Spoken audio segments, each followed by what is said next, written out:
Hi అండి అందరూ, ఇది వచ్చి సండే వ్లాగ్. ఈరోజు అయితే నేను మా పాపకి బ్రష్ చేయించడానికి నా తల ప్రాణం తోకైతే వచ్చింది. మార్నింగ్ లెక్కనే తను ఫోన్ చూస్తూ కూర్చుందనమాట. అస్సలు నా మాట వినట్లేదు. బ్రష్ చేయించుకోమన్నా కూడా చేయించుకోవట్లేదు. ఎలాగైతే నేను లాక్కెళ్దామని డిసైడ్ అయిపోయాను. అస్సలు మాట వినట్లేదు. ఈరోజు సండే అంటే అందరు ఆడవాళ్ళకి తెలిసిందే కదా, అసలు మెయిన్గా పనులు అవ్వని రోజు అని చెప్పుకోవాలి. మిగతా అన్ని రోజులు కూడా చకచక పనులు అయితే అయిపోతాయి. సండే వచ్చిందంటే పనులు అస్సలు అవ్వవు. మిగతా రోజుల్లో బాగా నిద్ర వచ్చేస్తుంది. సండే వచ్చిందంటే మాత్రం వెంటనే మెలకు వచ్చేస్తుంది. అది ఎందుకో ఏంటో నాకు తెలియదు. మీ అందరికి కూడా ఇంతేనా? స్కూల్ టైంలో అయితే బాగానే బ్రష్ చేస్తుంది, కానీ ఈరోజు సండే కదా అందుకని నా మాట అస్సలు వినట్లేదు. బ్రష్ చేసుకోమన్నా చేయట్లేదు, స్నానానికి రమ్మన్నా రావట్లేదు. ఎలాగైతే బాత్రూంలోకి తీసుకెళ్ళాను అంటే బ్రష్ చేస్తానని తనకి తెలుసు అనమాట. అందుకని అసలు బాత్రూంలోకి రావడానికి ఇష్టపడట్లేదు. ఇంకా బ్రష్ చేయించేసి స్నానం కూడా చేయించి తీసుకొచ్చేసాను. బట్టలు వేస్తుంటే తిని ఏడుస్తూనే ఉంది. ఎందుకు అనుకుంటున్నారా? బ్రష్ చేసినందుకు కాదు, తనకి జీన్స్ ప్యాంట్ కావాలంట. ఎప్పుడు తను ఏ మూడ్లో ఉంటుందో అస్సలు గెస్ట్ చేయడం చాలా కష్టం. ఇప్పుడు తనకి ఆ ఫ్రాక్ లాంటిది వద్దు, నాకు జీన్స్ ప్యాంట్ వేస్తేనే నేను ఇప్పుడు వేసుకుంటాను, లేదంటే ఇట్లాగే ఏడుస్తానని నా మాట అస్సలు వినట్లేదు. పౌడర్ వేయించుకోవడానికి ఇబ్బంది చేసేసిద్ది, బొట్టు పెట్టించుకోవడానికి ఇబ్బంది చేసిద్ది, చాలా ఇబ్బంది చేస్తుంది. ఇంకా ఫైనల్గా అయితే నేను దానికి పౌడర్ వేసి ఒక డైలాగ్ అయితే చెప్పాను. మన వ్యూయర్స్ అందరూ నీ వెంకే చూస్తున్నారు, మన సబ్స్క్రైబర్స్ చూస్తున్నారు, నువ్వు ఇలా బాగా రెడీ అయ్యి వాళ్ళకి హాయ్ చెప్పాలి అని చెప్పి తన్ని బాగా మాటలు చెప్పి తన్ని అలా రెడీ చేశాను. లాస్ట్లో అయితే నేను హాయ్ చెప్పిస్తున్నా కూడా అసలు చెప్పట్లేదు. వీడియో ఇంకా చూసి అసలు వినదనమాట. తను ఒక బ్రెయిన్లో ఒక మాట డిసైడ్ అయిందంటే ఆ మాటలోనే ఉండిపోతుంది. జీన్స్ అన్నా వెయ్యి, లేదంటే ఫోన్ అన్నా ఇవ్వు అని ఒకటే ఏడుపు. పిల్లలకైతే ఫోన్ అస్సలు అలవాటు చేయొద్దు. అవసరమైతే బట్టలైనా వాళ్ళకి ఇష్టమైనవి వేయండి, కానీ ఫోన్ అయితే అస్సలు అలవాటు చేయకండి. తినట్లేదు కదా అని ఫోన్ ఇవ్వటం, లేదంటే సరిగ్గా చదువుకోవట్లేదు కదా అని ఫోన్ ఇవ్వటం, అలాంటివి ఎలాంటివి కూడా అలవాటు అస్సలు చేయొద్దు. మ్యాక్సిమం అంటే మ్యాక్సిమం అసలు పూర్తిగా తగ్గించేయండి. తెలిసిందే కదా, కళ్ళు దెబ్బతింటాయి, బ్రెయిన్ కూడా వాళ్ళకి చాలా డమ్ అయిపోతారు. ఈరోజు వచ్చి నేను బ్రేక్ఫాస్ట్ అయితే ఏం చేయలేదు, టిఫిన్ సెక్షన్ అయితే ఏం పెట్టుకోలేదు. చాలా టైం అయితే అయిపోయింది కదా, అందుకని రాత్రి మిగిలిన అన్నం ఉంటే మా వారు నేను తినేద్దామని చెప్పి దాంట్లో పెరిగేసుకొని దానిమ్మకాయ గింజలు కూడా వేసేసుకొని, నాకైతే పెరుగన్నంలో ఉల్లిపాయ తినడం అంటే చాలా బాగా ఇష్టం. అందుకని నా వరకైతే నేను ఉల్లిపాయలు పెట్టేసుకున్నాను. మా వారైతే అసలు ఉల్లిపాయలు అస్సలు తినరనమాట. నాకు చాలా ఇష్టం అనమాట. ఎలాగో సమ్మర్ వస్తుంది కదా, ఈ సమ్మర్లో మనం ఇలా పెరుగన్నంలో ఉల్లిపాయ తింటే చాలా చలవ చేస్తుంది. అందుకని నేను చాలా బాగా ఇష్టపడతాను. అందుకని నా వరకు అయితే ఉల్లిపాయలు కట్ చేసుకొని నేను వేసుకొని, ఇంకా రాత్రి నానబెట్టిన బాదం పప్పు ఉంది, అది పొట్టు తీసేసి చెరొక 4 తిందామని చెప్పి సైడ్కి పెట్టేశాను. అవి కూడా ఇప్పుడు పెరుగన్నంతో పాటు తినేస్తున్నాము. పిల్లలకు కూడా బాదం పప్పు చిన్న బాక్స్లో పెట్టి పంపిస్తాను, లేదంటే మార్నింగ్ తను తినేసైనా వెళ్తుంది అనమాట స్కూల్కి. ఇలా వైఫ్ అండ్ హస్బెండ్ భోజనం టైంలో కానీ టిఫిన్ టైంలో కానీ ఇలా కూర్చొని మాట్లాడుకోవడం వల్ల చాలా షేర్ చేసుకోవచ్చు, చాలా విషయాలు అయితే షేర్ చేసుకోవచ్చు. ఎందుకంటే ఆడవాళ్ళు ఏదో ఒక పనిలో బిజీగా ఉంటారు, మగవాళ్ళేమో బయటికి వెళ్తూ వాళ్ళ వర్క్లో బిజీగా ఉంటారు. మిగతా టైంలో ఎప్పుడు కదిలించడానికి కూడా కుదరదు కదా, అందుకని ఈ టైంలో అయితే బెస్ట్ ఆప్షన్ అని అయితే నేను చెప్తాను. ఇలా మాట్లాడుకుంటూ తింటే చాలా సరదాగా ఉంటుంది, చాలా బాగుంటుంది. ఇంకా వంట ఏం చేయాలా అని ఒకటే ఆలోచన. ఈరోజు సండే కదా, సండే ఏం చేస్తాం, మ్యాక్సిమం ఎక్కువగా ఎన్వి అవి వండుతాం కదా. ఈరోజు ఎన్వి వండకూడదని డిసైడ్ అయిపోయా. ఎందుకంటే చికెన్ అనేసరికి మనకి వైరస్ వచ్చింది అది అని చెప్తున్నారు, చికెన్ తినద్దు అంటున్నారు, ఎగ్స్ కూడా తినద్దని చెప్తున్నారు. ఇంకా నాకు వేరే ఏది కూడా తినాలనిపించట్లేదు.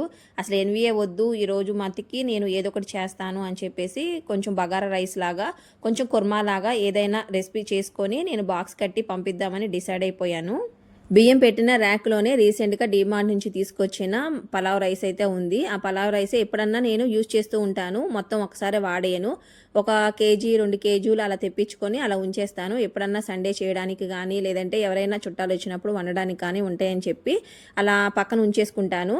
అవి అయితే నేను ఇప్పుడు ఒక 3 గ్లాసెస్ అయితే వేసుకుంటున్నాను బగారా రైస్ చేయడానికి. ముందుగా అయితే వంట స్టార్ట్ చేయడానికి నేను బియ్యం కడిగేసుకొని పక్కన పెట్టేసుకుంటున్నాను, కొంచెం వాటర్ పోసి. ఎందుకంటే మనం వంట స్టార్ట్ అయ్యే లోపు బియ్యం బాగా నానతాయి కదా, రైస్ కూడా పుదీనా కొత్తిమీర లేదని చెప్పి మా వారిని అయితే బయటకు పంపించేశాను, బజార్ నుంచి అవి తీసుకురమ్మని చెప్పి. ఈ లోపు నేను వంటకి కావాల్సినవన్నీ కూడా ఫ్రిడ్జ్లోంచి తీసి మొత్తం ఒకసారి నేను బయట పెట్టేసుకుంటాను. అంటే టమాటాలు, ఉల్లిపాయ, బంగాళదుంప, కసూరి మేతి, వీటికన్నిటికి ఏమేం కావాలో అన్నీ రెడీ చేసుకొని ముందుగానే పక్కన పెట్టేసుకుంటాను.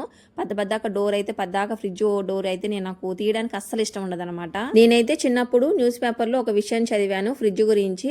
ఏంటంటే ఫ్రిడ్జ్ డోర్ పెద్దాక ఓపెన్ చేయడం వల్ల కరెంట్ బిల్లు ఎక్కువ రావటం, అలాగే లోపల ఉన్న సామాన్లు కూడా త్వరగా అయితే ఫ్రిడ్జ్ పాడైపోతుంది అని చెప్పేసి ఆ పేపర్లో చదివాను.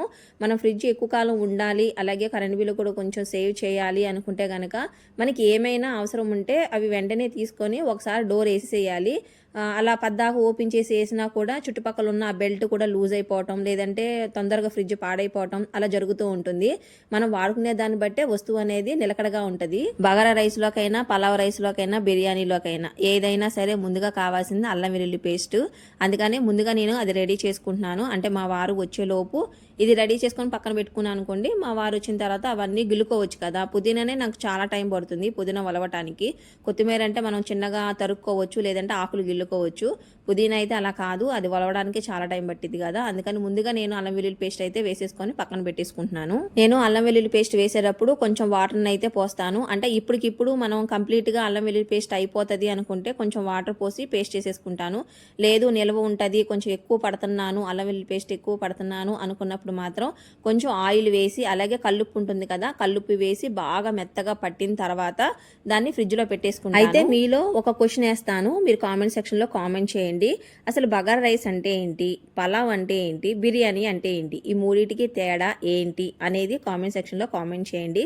మీకు ఎంతవరకు తెలుసో నేను కూడా తెలుసుకుంటాను. కొంతమందికి అయితే బగారా రైస్ అంటే ఏంటో తెలియదు, దాన్నే పలావ్ అనుకుంటారు, లేదంటే పలావ్ని బిర్యానీ అంటారు, లేదంటే బిర్యానీ పలావ్ అంటారు. రకరకాలుగా అయితే పిలుస్తున్నారు. ఈ మూడింటికి అయితే చాలా తేడా ఉంది. అదేంటో మీరు కామెంట్ సెక్షన్లో కామెంట్ చేయండి. ఇంకా నేను బగారా రైస్లోకి అయితే నేను బంగాళదుంప, అలాగే ఉల్లిపాయ, పచ్చిమిర్చి, టమాటా అయితే కోసుకొని పక్కన పెట్టేసుకుంటున్నాను. అంటే ఈయనొచ్చేలోపు ఇవన్నీ తరిగి ఉంచేసుకున్నాం అనుకో, మనం రెడీ చేసుకోవడానికి చాలా ఈజీగా ఉంటుంది కదా. లేదంటే చాలా లేట్ అయిపోతుంది నాకు, మళ్ళీ నేను పాపకి లంచ్ బాక్స్ అయితే పంపించాలి. ఇంకా నేను ఎప్పుడైనా హడావిడిగా ఉంటే మా వారైతే హెల్ప్ చేస్తూ ఉంటారు. అంటే పెద్ద పెద్ద పనులు చేయరండో ఏమి లేదు, కొంచెం పుదీనా ఉంటే వలవటం, లేదంటే కనుక మనం అల్లం వెల్లుల్లి పేస్ట్ వేయాలనుకోండి, చిన్న చిన్న ముక్కలుగా అల్లాన్ని తరిగేసి నేను మిక్సీలో పెట్టేసి అక్కడ పెడితే ఆ మిక్సీ పట్టడం, అలాంటి నాకు చిన్న చిన్న పనులు అయితే హెల్ప్ చేస్తూ ఉంటారు. ఇలా హెల్ప్ చేయడంలో తప్పైతే ఏం లేదు కదా. ఇలా వైఫ్ అండ్ హస్బెండ్ అన్నాక ఎప్పుడైనా చిన్న చిన్న పనులు ఇలా హెల్ప్ చేసుకుంటే చాలా బాగుంటుంది. ఇంకా ఒక పక్కన రైస్ అయితే ఉడుకుతుంది కదా, ఇటు పక్కన అయితే నేను ఇంకా కుర్మాకి రెడీ చేసేసుకుంటున్నాను. ఇలా పేస్ట్ పట్టుకొని పక్కన అయితే పెట్టేసుకున్నాను. ఇలా రైస్ చూస్తే రైస్ అయితే కొంచెం అంటే ఇలా బాగా దగ్గరికి వచ్చేసినట్టుంది కదా, కొంచెమే వాటర్ ఉంది. అలాంటప్పుడు ఏం చేయాలంటే మనం సిమ్లో పెట్టేసుకోవాలి. సిమ్లో పెట్టేసుకొని మూత పెట్టేసుకుంటే పర్ఫెక్ట్గా అయితే ఉడుకుతుంది. ఇంకా ఫైనల్గా అయితే కొంచెం కొత్తిమీర, లేదంటే కొంచెం కరివేపాకు, పుదీనా ఉంటే పుదీనా కూడా వేసుకొని కొంచెం నెయ్యి వేసేసుకొని మనం మూత పెట్టేసుకుంటే ఆ మిగతా వాటర్ కూడా మొత్తం అబ్జర్వ్ చేసుకొని రైస్ అయితే పర్ఫెక్ట్గా వస్తుంది. మనం అన్నం మగ్గేటప్పుడు ఏం చేయాలంటే సైడ్ అమ్మట వాటర్ ఉండిపోతుంది. అలా వాటర్ ఉండిపోకుండా మనం అలా మగ్గేటప్పుడు ఆ సైడ్లో ఉన్న అన్నం మొత్తం కూడా తీసుకొని ఇలా మధ్యలో పెట్టేసుకొని మూత పెట్టేసుకోవాలి. ఇంకోటి ఏంటంటే మనం రైస్లో ఉప్పు సరిపోయిందో లేదో ఇప్పుడే చూసుకోవాలి. ఎందుకంటే తర్వాత అయితే అసలు ఇంకా ఉప్పు వేయడానికి అస్సలు కుదరదు. ఇప్పుడు చుట్టుపక్కల కొంచెం వాటర్ ఉంటుంది, సో సరిపోతుంది అనమాట. అందుకని కొంచెం మనం ఉప్పు సరిపోయిందా లేదా, ఘాట్ అయి సరిపోయిందా లేవో ఒకసారి చూసుకొని ఇంకా ఫైనల్గా అయితే ఆ మూత పెట్టేసుకుని దాని మీద బరువు ఏదైనా పెట్టుకోవాలి. అలా బరువు పెట్టుకోవడం వల్ల ఏంటంటే తొందరగా ఆవిరి అనేది బయటికి వెళ్ళకోకుండా అన్నం బాగా మగ్గుతుంది అనమాట. అందుకని నాకైతే చిన్న రోల్ ఉంది, ఆ రోల్ అయితే దాని మీద పెట్టేసుకున్నాను, ఆవిరి ఎటు వెళ్ళకోకుండా. చాలా త్వరగా కూడా ఉడుకుతుంది. మనం హడావిడిగా ఉన్నప్పుడు ఇలా ఆవిరి ఇటు వెళ్ళకోకుండా ఇలా బరువు పెట్టడం వల్ల త్వరగా కూడా అన్నం చాలా త్వరగా మగ్గిపోతుంది. ఇంకా రైస్లోకి అయితే కుర్మా కూడా వచ్చేసింది. ఆ కుర్మా దగ్గరికి వచ్చేటప్పుడు నేను ఒక గుప్పుడు కసూరి మేతి ఉంటుంది కదా, కసూరి మేతి అయితే వేసేస్తాను. ఇలా కుర్మా చేసుకున్నప్పుడు బిర్యానీలో కానీ బగారా రైస్లో కానీ ఇలా కసూరి మేతి వేసుకొని వండితే ఇంకా టేస్ట్ చాలా బాగుంటుంది అనమాట. అంటే ఇష్టంగా లేనోళ్ళు కుర్మా కూడా చాలా ఇష్టంగా తినడానికి, ఫ్లేవర్ కూడా చాలా బాగుంటుంది. ఎప్పుడైనా మీరు ట్రై చేయకపోతే ట్రై చేయండి. లాస్ట్లో దించేటప్పుడు మీరు కుర్మాలో ఒక గుప్పుడు కసూరి మేతి అయితే, ఇంకా పిల్లలకైతే లంచ్ బాక్స్ కట్టేస్తున్నాను. కుర్మా చూసారా, పర్ఫెక్ట్ మంచి కలర్ అయితే వచ్చింది. టేస్ట్ కూడా అద్దిరిపోయింది అనమాట, చాలా బాగా వచ్చింది ఈసారి. ఇలా చిన్న బాక్స్లోకి అయితే నేను కర్రీ అనేది విడిగా పెట్టేస్తాను. పిల్లలకి అన్నం అయితే ముందుగానే కలపను. ఇంకా నెక్స్ట్ వచ్చేసరికి లంచ్ బాక్స్లో అయితే అన్నం కూడా పెట్టేస్తున్నాను. చూసారా, పర్ఫెక్ట్గా అయితే ఉడికింది, చాలా బాగుంది. ఈ సండే స్పెషల్ అయితే మాకు ఇదే. మీరు సండే అయితే ఏం స్పెషల్ చేసుకున్నారో కామెంట్ బాక్స్లో కామెంట్. ఇంకా నేను ప్రతి వీడియోలో కూడా అడిగే విషయమే అడుగుతున్నానండి. ప్లీజ్ అండి, నా వీడియో కనుక నచ్చినట్లయితే ప్లీజ్ ఒక లైక్ ఇవ్వండి. అలాగే నా ఛానల్ని సబ్స్క్రైబ్ చేసుకుని నన్ను ఎంతో సపోర్ట్ చేస్తారని అయితే మనస్ఫూర్తిగా కోరుకుంటున్నాను. ఇది ఎలాంటి ఆర్డర్ కాదండి, లేదంటే కండిషన్ కూడా కాదు, జస్ట్ రిక్వెస్ట్ మాత్రమే. ఎందుకంటే రీసెంట్గా నేను ఫేస్బుక్లో ఒక వీడియో పోస్ట్ చేస్తే ఆ వీడియో కింద ఒకరు కామెంట్ చేశారు, మీరు సబ్స్క్రైబ్ చేసుకోమని ఒక కండిషన్ పెడుతున్నారా అని చెప్పి. లేదండి, ఎవ్వరు చెప్పినా కూడా, ఏ యూట్యూబర్ చెప్పినా కూడా రిక్వెస్ట్ చేస్తున్నట్లే చెప్తారు, కానీ కండిషన్ పెట్టినట్టు కానీ ఆర్డర్ వేసినట్టయితే. వంటంతా అయిపోయిన తర్వాత లంచ్ బాక్స్ అయితే కట్టేసి మా వారికి ఇచ్చి స్కూల్ దగ్గర ఇచ్చేయమని చెప్పి పంపించేశాను. ఇంకా ఫోన్ చూస్తే మా అమ్మ అసలు 4 times చేసింది. ఒకసారి లిఫ్ట్ చేయకపోతే మా అమ్మకి ఎంత అసలు కంగారు, వెంటనే ఫోన్ చేస్తానమాట. ఏం చేస్తున్నారు, ఎందుకని ఫోన్ లిఫ్ట్ చేయలేదు అని చాలా భయపడుతూ ఉంటుంది. ఇంకా 4 టైమ్స్ అయితే చేసింది కదా. నేను మార్నింగ్ ప్రతిరోజు కూడా కాల్ చేసి నిన్ను అమ్మతో ఇంకా వాషారీలో అయితే మేము కొంచెం ఏదైనా ఆకుకూరలు పెంచుకోవాలి అని కొద్దిగా మెంతులు వేద్దాము, మెంతులు బాగా వస్తాయో లేవో చూద్దామని చెప్పేసి కొంచెం చిన్న కుండీలు ఉంటాయి కదా, వాటిలో మట్టి పోసి మేము మెంతులు అయితే వేసాము. చాలా బాగా వచ్చాయి. ఇదైతే మనీ ప్లాంట్ అనమాట. మొత్తం ఇదంతా అల్లిచ్చేసారు మా వారు. చాలా బాగా ఇష్టం ఇలా మొక్కలు పెంచడం అంటే. కానీ ప్లేస్ లేదు కదా, అపార్ట్మెంట్ అంటే తెలిసిందే కదా, ప్లేస్ అనేది చాలా తక్కువ ఉంటుంది. లేదంటే కింద పెట్టేసుకోవాలి. కింద అంటే మనం అంటే చూడం కదా, ఏదో ఒక పనిలో ఉంటాము. ఇలా వాష్ ఏరియాలో అలా పెట్టుకుంటే మనం కొంచెం దగ్గరగా ఉంటాము. ఏదైనా బియ్యం కడిగిన నీళ్ళు పోయటము, లేదంటే కందిపప్పు కడిగినప్పుడు వాటర్ పోయటము అలా చేస్తూ ఉంటాము. అలా వాటర్ పోసి పెంచితే కనుక చాలా బాగా వస్తాయి మొక్కలైతే. ఇదైతే నేను ఇలా వాటర్ పోయడానికి ఒకసారి నీళ్ళు పోయను, దీంతో కొంచెం ఇలా ప్రెస్ చేస్తే ఇలా వాటర్ వస్తూ ఉంటుంది కదా, అలా కొంచెం వాటర్ చిలకరించినట్టుగా వాటర్ పోసుకొని ఈ మెంతికూర అయితే పెంచేసుకుంటున్నాను. ఇది ఎంతకి రాదు, కొంచెమే వచ్చింది. సో నేనేంటంటే కొంచెం బంగాళదుంప ఫ్రై చేసినప్పుడు కానీ ఏదైనా కర్రీ మనం వండుకున్నప్పుడు దానిపైన గార్నిష్ లాగా ఇది కొంచెం వేసుకోవడానికి బాగుంటుందిలే అని చెప్పేసి పెంచుతున్నాను. ఎన్ని గింజలు వేయలేదులేండి, కొంచెమే వేశాను. ఇవి బాగా వస్తే కనుక ఈసారి నుంచి ఇంకా మంచిగా వేసి వాటిని పెంచుకుందాము అని చెప్పేసి ఇంకా ఫైనల్గా అయితే మా వారు, నేను, మా చిన్న పాప అయితే ఇంకా రైస్ పెట్టేసుకొని తినేస్తున్నాము. నేనైతే అడుగుతున్నాను రైస్ ఎలా ఉంది, బాగుందా లేదా అని చెప్పి. చాలా బాగా నచ్చిందంట మా వారికి అయితే.